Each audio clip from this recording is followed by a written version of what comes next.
बिस्मिल्लाहिर्रहमानिर्रहीम। बोलते कालम के साथ मैं आमिर रज़ा खान और बहुत सारे इंटरनेशनल जो तज़िया कार हैं वो कह रहे हैं कि डोनाल्ड ट्रंप ईरान से पीछे हट गया है। नहीं हटा है भाई।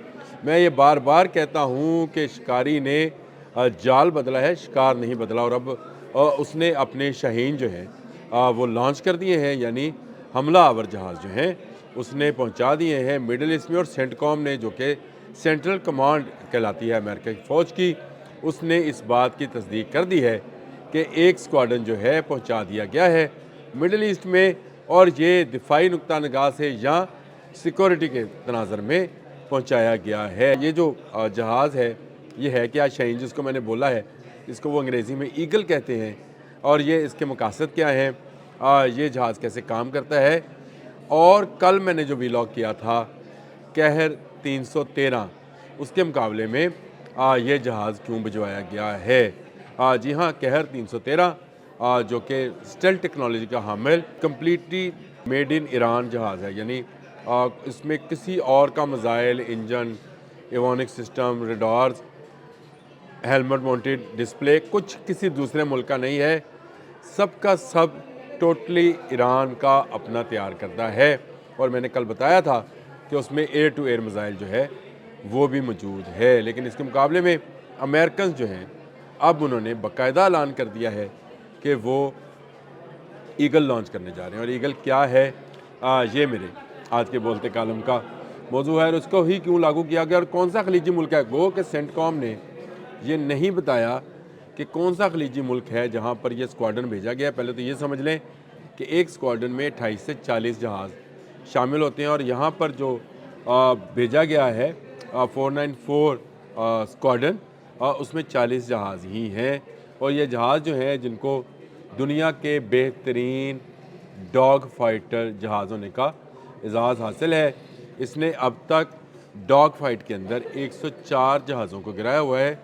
और इसका गिरने के जो रेशो है या इसके गिरने की जो तादाद है वो क्या है, नील, ज़ीरो। और मैंने कहर 313 पर जब मैं बात कर रहा था कल, तो मेरे जहन में था कि अमेरिका इसके मुकाबले में कौन सा जहाज़ सामने लाएगा। तो आज सेंटकॉम की उस ट्वीट से मुझे ये बात वाज़ेह हो गई कि ये स्क्वाड्रन जो है ये ईगल का है, F-15E। ये इससे पहले भी तैनात रहा है अल अदीद में, कतर में, सऊदी अरब में, मुत्तहिदा अरब अमारात में। लेकिन ये अब तैनात किया जा रहा है, नाम आपको बाद में बताता हूँ। पहले मैं आपको ये बता दूँ कि ये है क्या। इसको air to air kill ratio जो है इसका मैंने आपको बता दिया 104। और जो इसका उसको गिराने का वो 0 है। इसकी रफ्तार 2.5 है। ताकतवर रडार APG 82 और APG 63 जदीद वर्जन उसका इसमें इंस्टॉल्स हैं। तवील रेंज के AIM 120 AMR राम जो मिसाइल हैं एयर टू एयर के, वो इसमें ये अमेरिका का सबसे जदीद मिसाइल है।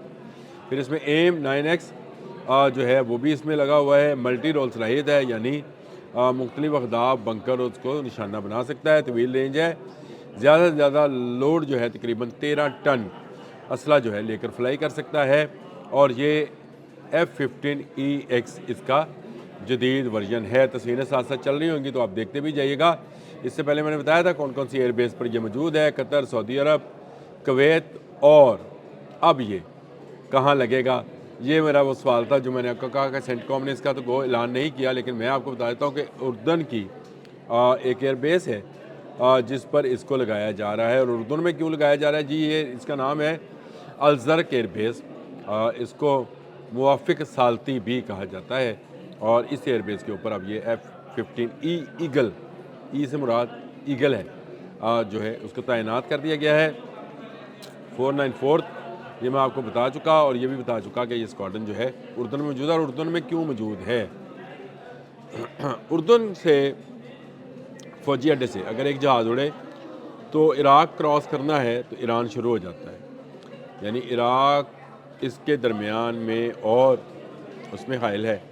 आपको याद है मैंने 3 दिन पहले आपको बताया था कि तमाम ममालिक ने इनकार कर दिया है कि वो अपनी सरजमीन को ईरान के ख़िलाफ़ इस्तेमाल नहीं होने देंगे। इन ममालिक में कौन कौन ममालिक शामिल थे जहाँ पर अड्डे थे, इराक़, कुवैत, सऊदी अरब, मुत्तहिदा अरब अमारात, इज़राइल। यहाँ इसराइल ने भी कहा कि मेरी सरजमीन इस्तेमाल ना करें। उसके बाद अमेरिका को ये ख्याल आया کہ ابھی یہ وقت نہیں ہے ایران کے ساتھ چھیڑ چھاڑ کرنے کا، تو انہوں نے اس کے لیے ایک اس کو کہتے ہیں بریتھنگ سپیس لی، یعنی جیسے ہم لیتے ہیں بولتے ہوئے کسی جگہ پر آ کر رکتے ہیں، یہ بریتھنگ سپیس ہے جو اس نے لی تاکہ وہ اپنے اہداف اور اپنے جو فائٹرز ہیں ان کو سیٹ کر لیں۔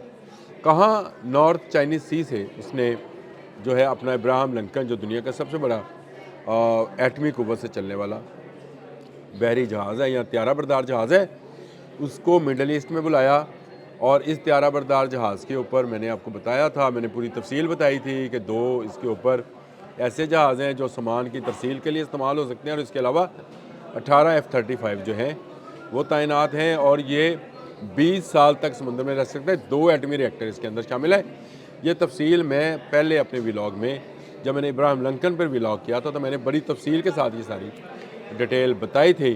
اس کے بعد زمینی جو ہے ایک ایئر بیس چاہیے تھی امریکہ کو، تاکہ ایران کے خلاف اگر اٹیک ہو، کیونکہ عراق، کویت، اسرائیل، سعودی عرب، متحدہ عرب امارات سب نے اعلان کیا تھا کہ وہ اپنی سرزمین استعمال نہیں ہونے دیں گے، اور میں نے یہ بھی ایک ولاگ کیا تھا کہ العدید ایئر بیس خالی کرایا جا رہا ہے، اور وہ کیوں خالی کرایا جا رہا ہے اس کی میں نے وجوہات اس وقت بتائی تھی، لیکن اب یہ اسکواڈرن اردن میں اتر گیا ہے، اور یہاں سے 1600 کلومیٹر دور ایران ہے۔ یعنی ایک فائٹر پلین کے لیے اگر وہ ری فیولنگ کیا جاتا ہے اس کو عراق میں، جیسے کہ آپ کو یاد ہے جون میں جو جنگ ہوئی تھی اسرائیل ایران کی، اس کے اندر بھی جو ری فیولنگ تھی وہ عراق کی فضا میں کی گئی تھی۔ عراق اپنی سرزمین استعمال نہیں ہونے دے رہا، لیکن اگر ایک ایئر ٹینکر عراق کی فضا میں موجود ہوگا تو وہاں سے وہ جہازوں کو ری فیول کر سکتا ہے اور ان کو ایران کے اندر تک جانے کی صلاحیت فراہم کر سکتا ہے، اور اسی طرح سے جب واپسی ہوگی تو دوبارہ سے ان کو ری فیول کیا جا سکتا ہے اور ان کو اردن میں بآسانی اتارا جا سکتا ہے۔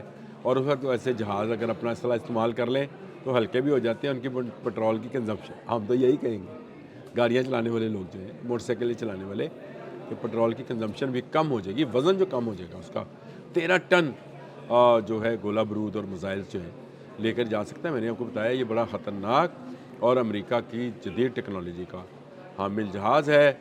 کل میں جب قہر 313 پر بات کر رہا تھا تو میں نے بتایا تھا کہ گو یہ ایران کی ٹیکنالوجی ہے، ابھی انہوں نے اس کو اوپن نہیں کیا کہ اس میں ایئر ٹو ایئر میزائل کون سے ہیں، پھر بھی یہ کہا جا رہا ہے کہ شاید PL-12 کا کوئی ریپلیکا ہوگا۔ لیکن ایک بات اور ذہن میں رکھیں، کہا جا رہا ہے کہ ایران نے قہر 313 کے لیے جو نقل حاصل کی، جو کہا جا رہا ہے کہ انہوں نے جو نقل بنائی ہے وہ اسی F-15 ایگل کی نقل ہے، یعنی وہ اسی طرح کا ایک جہاز ہے۔ تو اس کا مطلب یہ ہے کہ مستقبل میں ہم ایک ایسی ڈاگ فائٹ دیکھ سکتے ہیں جہازوں کے مابین جو ایک دوسرے کے قریب تر کے ڈیزائنز پر مشتمل ہوں گے، ایک طرف سے F-15 اور ایک طرف سے قہر 313۔ ویسے ایران کے اس کے علاوہ بھی بہت سارے اور جہاز بھی موجود ہیں، ان پر بھی میں نے بات کرنی ہے، لیکن سینٹ کام نے اب اس کی خبر کی تصدیق کر دی۔ تو میری وہی بات آپ پلے سے باندھ لیں، شکاری نے جال بدلا ہے، شکار نہیں، اس کی حکمت عملی چینج ہوئی ہے، تبدیل ہوئی ہے۔ ڈونلڈ ٹرمپ گرین لینڈ کو لے کر کچھ زیادہ جذباتی ہو رہے تھے، ایران کو بھولے نہیں ہیں، اس لیے ایران میں چھوٹی چھوٹی ٹھاٹھیاں وہ لگائے رکھتے ہیں۔ کبھی کہتے ہیں میری جان کو خطرہ ہے، اور کبھی اپنے کسی سابق سفیر کے منہ سے یہ نکلوا دیتے ہیں کہ علی خامنئی کی جان کو خطرہ ہے۔